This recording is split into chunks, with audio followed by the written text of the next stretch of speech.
Olá, voluntários, graça e paz. Aqui estamos em mais um episódio do nosso testemunho, hoje com a pastora Tati. E antes de apresentar ela, eu queria pedir para você, curta, comente, compartilhe com alguém esse testemunho e não esquece de ativar o sininho com as notificações para que sempre que sair vídeos aqui no canal da Vitória e Paz TV, você possa receber em primeira mão. Pastora Tati, é um prazer ter a senhora aqui hoje conosco, contar o seu testemunho. Estamos ansiosos para ouvir tudo aquilo que a senhora tem para contar para nós. Eu que agradeço o privilégio de estar aqui com vocês, né, e poder compartilhar um pouco daquilo, da minha experiência, aquilo que eu vivi e que possa fazer sentido para outras pessoas, tocar outras pessoas, em nome de Jesus. Amém. Pastor, a gente estava conversando aqui um pouco antes, você estava contando um pouco da sua infância. Você poderia contar um pouco para nós sobre esse período da infância? Sim, claro.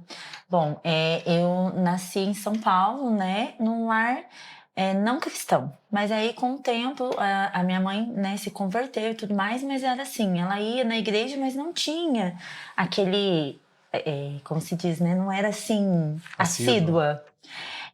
E aí, o meu pai não, ele conhecia a Bíblia, a adolescência dele toda, ele passou dentro da igreja, então assim, ele recitava salmos, ele sabia a Bíblia de Gênesis e Apocalipse, mas não seguia, Sim. né? Então assim, eles se casaram, a minha mãe casou grávida de mim, e aí nesse processo todo, né, o meu pai, ele era uma pessoa muito estourada, muito explosivo, muito desequilibrado emocionalmente, então ele era muito bravo, né? Então a gente sofria muito com isso em casa, né? Dele estourar sempre e tudo mais. E aí eles, né, se casaram, depois de 1 ano e meio veio meu outro irmão, e depois de um ano e meio veio meu outro irmão, e aí depois eles tiveram mais uma gestação que faleceram. A minha mãe, por toda a situação e assim, uma situação de escassez também, né? Porque a gente vivia uma infância muito pobre, com poucos recursos, né? E aí a minha avó falou para ela: tenta o aborto. E aí ela tomou remédio, não abortou, não cuidou da gestação, e aí nasceu gêmeos, não sobreviveram, eles faleceram, né? Então a gente veio assim dessa conturbação desse lar mesmo, né? A minha mãe, tudo que ela podia fazer, o melhor que ela podia fazer, ela fazia, mas também não veio de um lar equilibrado, né? Foi criada em casa de família, não teve os pais ali próximos e tudo mais, então a gente veio crescendo nesse ambiente. E aí, quando eu tinha uns 6 anos mais ou menos, tinha um amigo muito próximo da casa. Ele não saía de dentro da nossa casa, ele estava ali sempre. Os meus pais amavam ele, né? Ele se chamava Zé, que hoje já é falecido. E aí ele começou aí quando os meus pais estavam trabalhando, porque eu ficava ali em casa, né, cuidando da casa dos meus irmãos, e ele começou a ir lá. E aí ele começou a brincar. Ah, porque vamos segurar a mão, vamos brincar de namorado, vamos isso, vamos aquilo. E aí ele começou a falar assim pra mim, ai, sabe, eu aprendi uma brincadeira que eu quero te mostrar, abaixa sua calça. E aí ele começou a fazer brincadeiras e tocar as minhas partes íntimas mesmo. E aí eu achava aquilo que era normal. Só que aí eu fui percebendo que não era, porque aí começou a ficar mais sério, né? E tudo mais. Não houve a contextualização do sexo mesmo, mas o abuso no sentido de toque, de relar. Isso, aham. E aí quando eu percebi, porque eu tinha 6 anos de idade, né? Então quando eu percebi que aquilo não era bom, não era legal, aí eu avisei os meus pais. E isso foi uma parte boa, porque eles acreditaram no que eu estava dizendo, né? Porque, como eu comentei com você antes também, por mais que eles foram criados em lares desestruturados emocionalmente, mas cresceram com princípios e valores de verdade, de honestidade e tudo mais. Então isso eles me ensinaram, né? Mas o problema maior mesmo era esse desequilíbrio das emoções, né? E aí quando a gente trata da alma, é muito complicado, porque quando a alma tá, né, esse desequilíbrio, a gente acaba não conseguindo fluir em várias áreas da nossa Sim. vida, não cuidar bem da família, né? Porque Sim. é uma área que envolve tudo, né? Mas eles acreditaram em mim, assim, de primeira. Não duvidaram em nenhum momento. Porque muitos casos que acontecem, às vezes a criança chega, conta para os pais, e os pais acham que é brincadeira, exatamente, que é mentira, e acaba agravando um pouco mais esse abuso, né? Exatamente. Então, graças a Deus que no teu caso, seus pais acreditaram e tomaram ali as medidas cabíveis Na naquele verdade, momento. não tomaram medidas. Eles simplesmente brigaram, né, com esse amigo.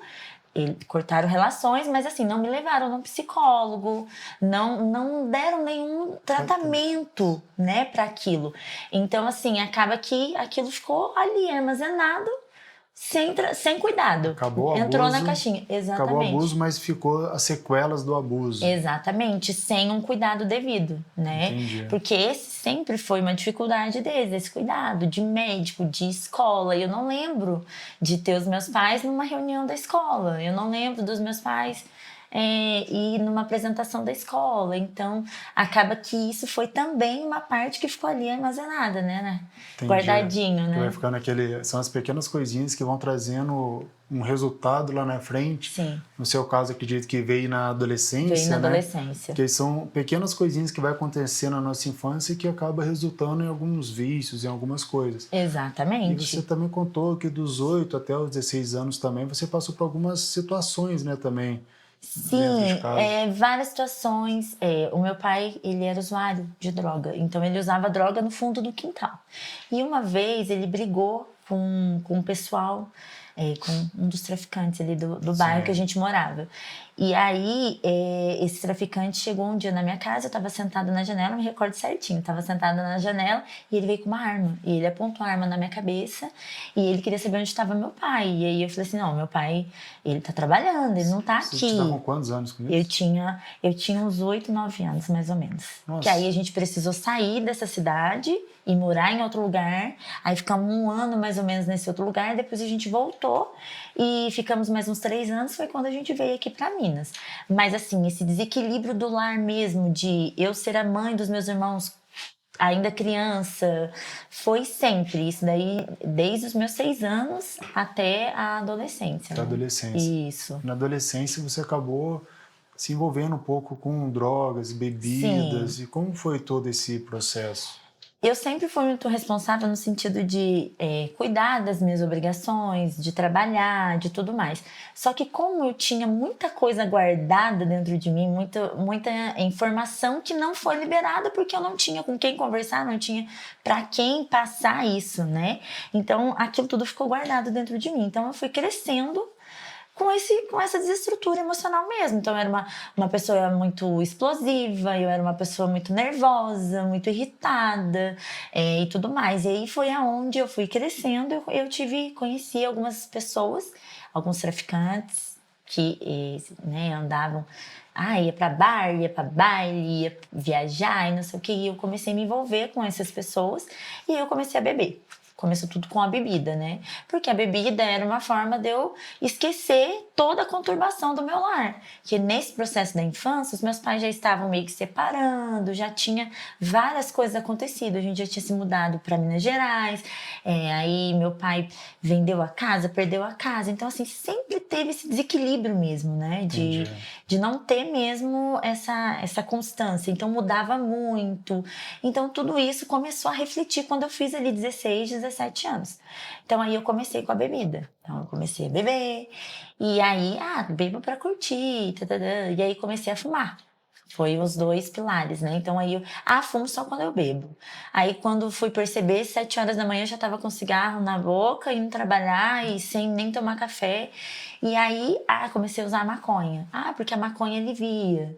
Porque era uma forma de eu ter um escape e ter pessoas ali próximo, né, de mim, porque eu me sentia sozinha, eu era rodeada de pessoas, porém sozinha. Eu não sentia que eu tinha pessoas, sabe? Para mim ninguém gostava de mim, porque a rejeição também foi algo que veio sendo construído com toda essa conturbação da infância. Então eu me sentia rejeitada, porque eu sempre tinha que dar conta de tudo, cuidar dos meus irmãos, fazer tudo, mas eu não tinha esse cuidado. Então, isso foi um pilar. E aí, quando você acaba chegando nessa adolescência, conhecendo algumas pessoas, acabam trazendo aquela amizade, né? Sim. E aí você acaba se enturmando e acaba falando, nossa, eu nunca tive isso na minha vida, então... Sou amada. Sou amada, eles me querem, me chamam para fazer as coisas. Isso tudo vai gravando, né? Porque na hora que você vai perceber lá na frente, não é nada daquilo que é a aceitação, que muitas vezes a gente passa por isso, nessa necessidade de ser aceito. Então, quando eu encontrei um clã, né, pessoas que me acolheram e que eu poderia fazer parte daquilo porque eles se importavam comigo, então aquilo começou a fazer sentido. Não, eu quero fazer parte disso. Então eu comecei a viver como eles, né? Então, e aí eu comecei na maconha, mas depois eu comecei a tomar doce, bala e vai para as festas e rave, dadadã. E aí comecei com a cocaína, que foi o que realmente assim eu usei mais tempo, né? Porque eu sentia aquele alívio que outras coisas não davam, aquela felicidade que eu não tinha, que parecia que eu tinha, porque eu sempre fui muito boa em esconder, porque eu não tinha pra quem contar, né? Eu tinha que ser forte, porque eu tinha pessoas que dependiam de mim, que eram os meus irmãos, né? Então aí a cocaína, ela aliviava isso, sabe? Te dá Me uma dava sensação uma boa. sensação de alegria, que E não aí, existia, e aí né? você, dentro desse processo de bebidas, drogas, você acabou tendo alguns pensamentos suicidas Sim, também, né? sim. E É porque a cocaína, quando você usa ela em muita quantidade, ela te dá uma certa depressão. Então, quando vai acabando o efeito da droga, volta tudo. Então, todo aquele vazio, todo aquele sentimento de que você é incapaz, que você não é amado, que ninguém gosta de você, e tudo aquilo que está armazenado, aquele poço que veio desde a infância, ele volta. Então, aí é onde você sente vergonha, porque você acabou de fazer algo que não deveria, e vem mais tudo que você viveu da vida toda, e aí você começa a pensar, não faz sentido mais eu viver. Pra que eu vou viver? Por que eu vou viver? Olha o que eu fiz, olha quem eu sou. E aí sim, eu tentei 3 vezes o 3 suicídio. vezes. 3 E vezes aí o tomar remédio. sentimento ele vem potencializado, né? Potencializado. Porque a cocaína te dá um alívio, mas depois ele acaba voltando Sim, potencializado. E aí exatamente. você tentou 3 vezes suicídio, como que foi essas tentativas? Remédio. Remédio? Uma vez eu tenho até a marca, eu peguei uma faca, né, e fui cortando mesmo, cortando o braço. E aí tive que fazer curativo e tudo mais, né, outras 2 vezes foi remédio. Eu tomei uma Remédio. cartela de amoxicilina, E 2 aí, vezes. mas não teve nenhum Não efeito, teve efeito. Então fez a lavagem, tudo, não teve efeito. graças a Deus. Graças a Deus, é porque ele tinha, né, Tinha um algo, plano. tinha um plano. Entendi. E aí depois desse período, você conheceu Jesus? Como que foi esse período até você conhecer Jesus? Certo, então aí aos 17 anos, o lar era conturbado, porém era junto, né? Meus pais viviam juntos, e aí quando eu fiz 17 anos, eles resolveram se separar, e aí foi onde começou a piorar, porque aí eram muitas brigas, muita discussão, aí às vezes eles queriam, não, agora a gente vai reatar, e aí saía, ia pra festa beber e voltava brigando, e aí porque era Aquela batia, bagunça. aquela bagunça. Então, assim, até hoje, às vezes, se eu tô dormindo e se tem um barulho muito alto, eu acordo muito assustada porque Você lembra? eu lembro do que acontecia, né? Então, eu vim nesse processo de 17 até 24 anos tentando me encontrar. E bebida, e droga, e festa e tudo mais. E aí, quando eu fiz de 23 para 24 anos, eu conheci o pastor Bruno, né? Conheci meu esposo. Antes disso, que eu me recordei aqui, o que aconteceu? Eu trabalhava num restaurante, isso eu tinha uns 19 anos mais ou menos. E, assim, eu tinha ido trabalhar direto, porque eu ia trabalhar, assim, drogada ainda. Virado. Virada, ia trabalhar drogada. E aí eu lembro que eu tinha cheirado muita cocaína naquela noite. E eu fui trabalhar. E aí eu tava lá no restaurante trabalhando e entrei na cozinha. E tava lá lavando prato e tudo mais. Chegou um irmão da congregação e ele falou assim pra mim: você já é um peixe fisgado. E ele começou a revelar toda a minha vida. E assim, eu nunca tinha contado pra ninguém particularidades que ele trouxe ali. E ele falou pra mim: olha, Deus manda te dizer que ele vai te dar uma família feliz, uma Uau. família estruturada, filhos estruturados, que a sua vida não vai ser essa desorganização, essa bagunça, vai ser diferente porque ele vai entrar na sua vida e vai mudar a sua história. Porque assim, eu conhecia a Bíblia, porque igual eu comentei no início, a minha mãe levava a gente pra igreja, então assim, a gente conhecia, mas conhecia a Bíblia, não o Deus da Bíblia, né? Então aí, depois disso eu falei, não, fiquei até impactada, aí tentei, né, ir pra igreja e tudo mais, não conseguia. E fui nesse processo. Tenta voltar, cuida, e não conseguia. Então, quando eu fiz 24 anos, eu conheci o Bruno, né? O pastor Bruno. E aí, também é um processo, né? Porque eu engravidei também antes do casamento, como a minha mãe, né? Como os ciclos se Ciclo, repetem, né? E foi assim um baque, porque o Bruno já veio de um lar cristão, né, e tudo mais. E aí o pessoal ficou assim, meu Deus. Só que se não tivesse acontecido dessa forma, a minha vida não teria mudado. Então, às vezes, quando eu falo assim, Deus escolhe as coisas loucas para confundir as sábias, eu acredito muito nisso. Porque se não tivesse sido dessa forma, eu não ia estar aqui hoje. Entendi. Né? E aí veio a Mayra, e aí a gente veio nesse processo, né? Aí eu comecei a conhecer quem era Jesus, né? E através dele. Conhecer o amor, né? Conhecer que realmente poderia ser diferente, né? E aí a minha história mudou. Entendi. Então, quando você conheceu o pastor Bruno com 24, ele vinha de um lar cristão também, mas ele também não era assíduo na igreja. Ele também estava... Ele era assíduo? Ele era assim, ele era tudo, né? Na igreja. Ele ia na mais. igreja, frequentava? Sim, eu acho que foi assim, um deslize mesmo, né? Entendi. E aí acabou que, eu acho que como eu tinha, né, essa vida toda maluca, né, acabou que... Mas isso não influenciou quem ele era, ele me influenciou, né? E aí vocês vieram vindo para a igreja, e aí teve o processo de conversão. Teve o processo, aí teve os pastores que nos acompanhou, aí a gente contou para eles, né, como o que tinha acontecido e tudo mais. Aí eles, não, então vamos casar, vamos cuidar. E foi aonde começou a conversão. Então isso, assim, é algo que, poxa vida, né, que deslize e tudo mais. Só que foi uma coisa que mudou a história, a minha história. Então, aconteceu, foi errado, mas mudou uma vida. Amém. Né? E aí, como você teve esse processo de conversão, tudo, e você acabou sendo confrontado muitas das vezes por conta da tua infância, daquilo que você tinha, você acreditava, até alguns traumas que provavelmente devia ter em você. Como foi esse processo em ver o evangelho confrontando com aquilo que você tinha, que você cresceu acreditando, e aqueles traumas que tinham ainda dentro de você? Transformação.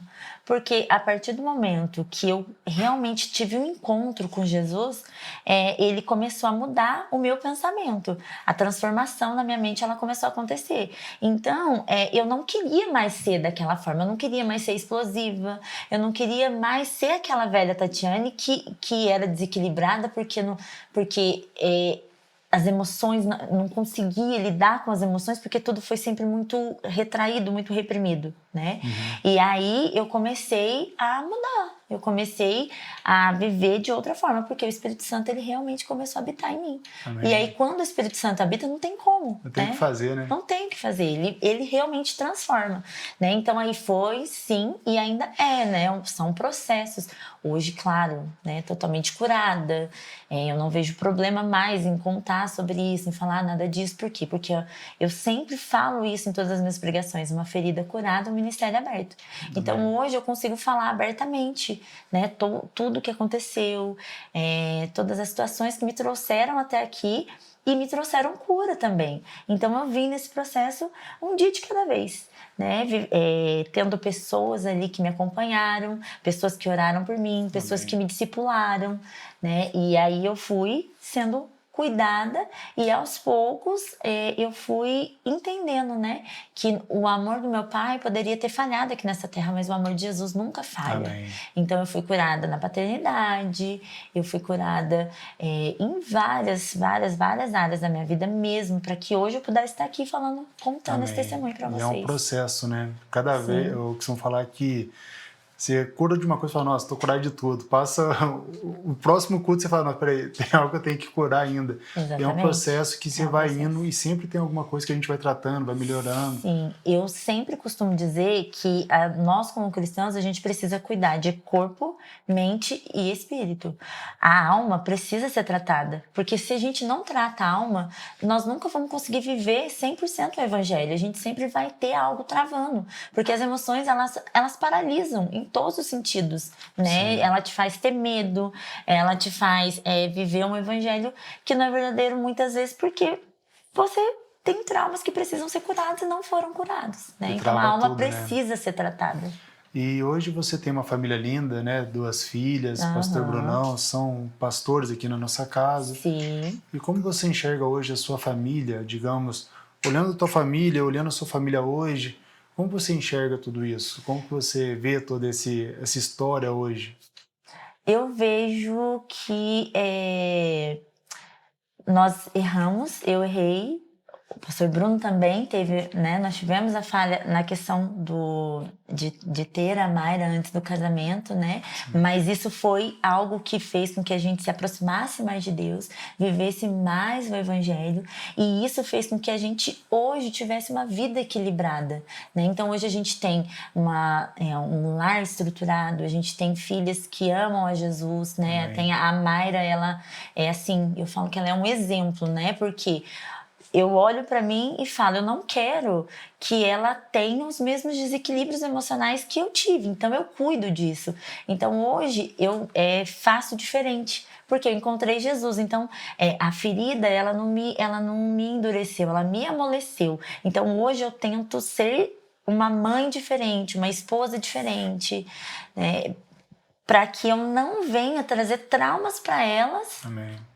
que eu vivi. Então eu vivo um lar totalmente diferente, exatamente como foi profetizado naquele dia que ele teve ali, um lar feliz, um lar abençoado, né? Um lar que tem cuidado, que tem amor, que tem respeito, né? Que tem tudo, né? Exatamente, que Que a tem gente Jesus. espera, que tem Jesus, que é o principal, né? Exatamente. E dentro desse lar, acredito que você também teve que aprender como família, ser família, porque como você Sim. veio de uma família desestruturada, como foi o apoio da igreja, como foi o apoio dos seus líderes na época, seus líderes hoje, em estruturar essa família, porque você tinha uma imagem de família, e hoje tem um outro. Como que foi todo esse processo? O Bruno, pastor Bruno mesmo, né? Ele foi um pilar muito importante, porque ele veio de uma família muito estruturada, né?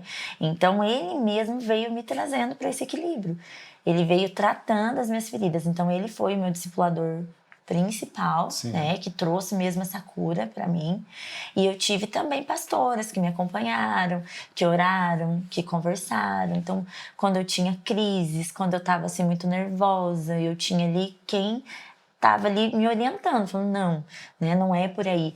E eu acho que um fator muito importante é o relacionamento mesmo, a intimidade com Deus, né? Sim. Porque ele também me direcionava para muitas coisas. Então eu falo sempre assim, a partir daquele momento que eu conheci Jesus e que eu realmente decidi entregar minha vida para ele, o Espírito Santo ele veio, é o GPS, né? Ele começou a me guiar. Então, o vício do cigarro foi muito difícil para eu largar, mas todos os dias eu falava, Senhor, eu não quero mais.